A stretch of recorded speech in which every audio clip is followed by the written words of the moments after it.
पहाड़ जंगल घेरा कंधमाल जिलार छोटिया गाँटी देशुघाटी से देशुघाटीर झील बासंती बासंती माझी हठात तांको जीवन रे कला मेघ छाई जाइतिला।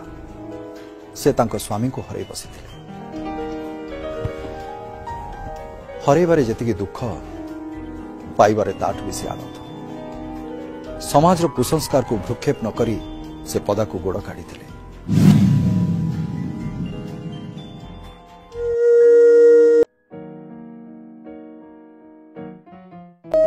तार जे स्वामी पूर्ण माझी से सेवा भारती रे काम करुथाए तो हठात तार ज्वर रोग रे से देहांत हो गला।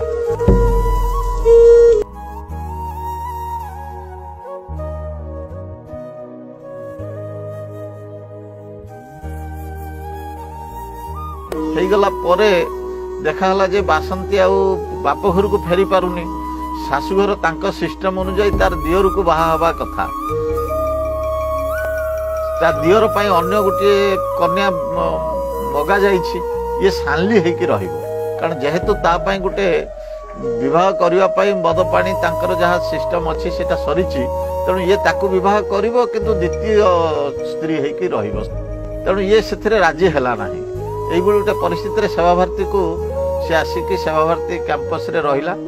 एमती सेवा भारती कैंपस सफाई अतिथि मानकर दायित्व यही सब काम विशेष करी करे। सी लेखक रघुनाथ रथ जे कंधमाल रे चाकरी करुथिले से किछि बही लेखा लेखी करंती। सी थरे आसीथिले कुटिया कंधक ऊपर गप संग्रह करिवा पाई परे देखागला केही आउ गप संग्रह करि पारले नाही। एथिरे भाषा गोटे सबुठु बड़ बैरियर थिला। जो माने पाठ साठ पढ़िथिबा कर्मी गाँ को जाई गप संग्रह कला बेले जो वयस्क लोक माने गप जानी थिले सेमाने उड़िया भाषा जानी नथिले। यंग जेनरेशन जानी थिले किंतु यंग जेनरेशन गप जानी नथिले। एई भली गोटे अवस्था रे आ से गप गुडी को कलेक्शन हेई पारला मासुरु अधिक समय चली गला।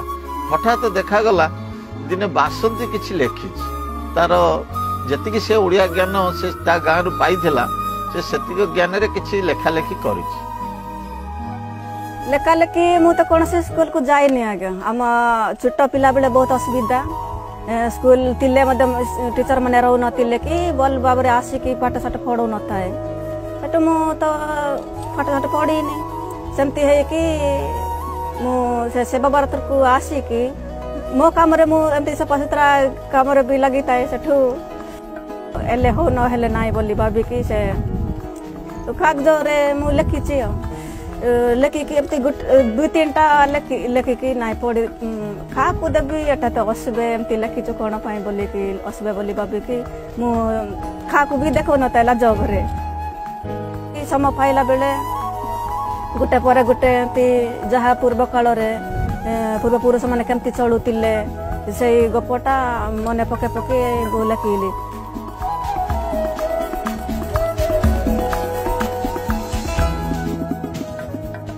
बर्तमान प्राय 100 रु ऊर्ध्व गप से लिखिछि एवं ता भितरु 39टा गप को नेकी प्रथम संकलन कुटिया कंध लोकगल्प ना रे बाहरिछि।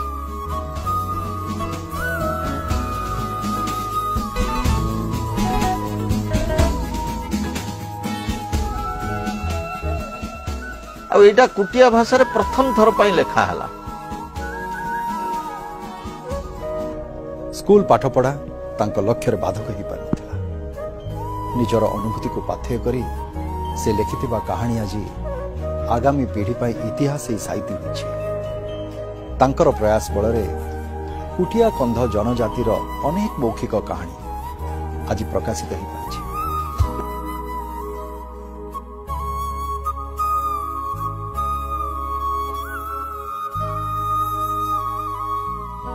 आग पूर्व पुरुष मैंने केमती पिंधुले कौन खाऊले केमती बुलूले काम कौन केमती बागर पर्व चलूला एपरी जानबे ना बोली कि एटा चिंता करके मु लिखिली कि नाई आगामी दिन जन्म हेबा पिला माने एई बहीटा पढ़ी देखि जानबे एमती थिले बोली कि समस्त जानी पारिबे एमती साग करड़ी कंदा जंगल रे जहा फलमूल पाउतिलु सेटा एबे एते खाउ नाहंती सेति पाए एटा ए परि खाउतिले परि चलुतिले एमती बेस पोशाक बदली जाउची बोली एटा जानिबा पाए मु मते लेखिबा पाए मन देली लेखिला बेले बासंती मन को आसिला जे एटा मो कम्युनिटी लोक पढ़ी पारिबे नाही तेणु कथा है जे केमिति तांको कम्युनिटी लोक पढ़िबे तांकर कोनोसी लिपि नाही तेणु ओडिया लिपि रे लेखा गला द्विभाषिक हेकि लेखा हला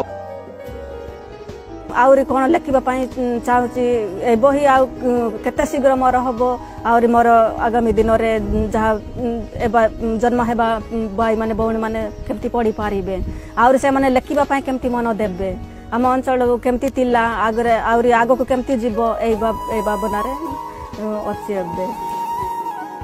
आमे बल बाबर पाठ साठ पढ़ले सिना आमे केमती बल रास्ता को जीवा चाष बास भी करवा पाठ भी पढ़ा पाठ देह कर शिखिले सिना कुआडे गले हेले मध्य आमे कौन काम करिपारिबा आमे हेई परि मूर्ख रहिले आमे करि पारबा कि बोली कि से छोट छोट पिला मानन को जाहले भी गुटे गाँ रे 10-12टा झियो बाहरबो एमती जाहले भी 5म नवम पढ़ा चली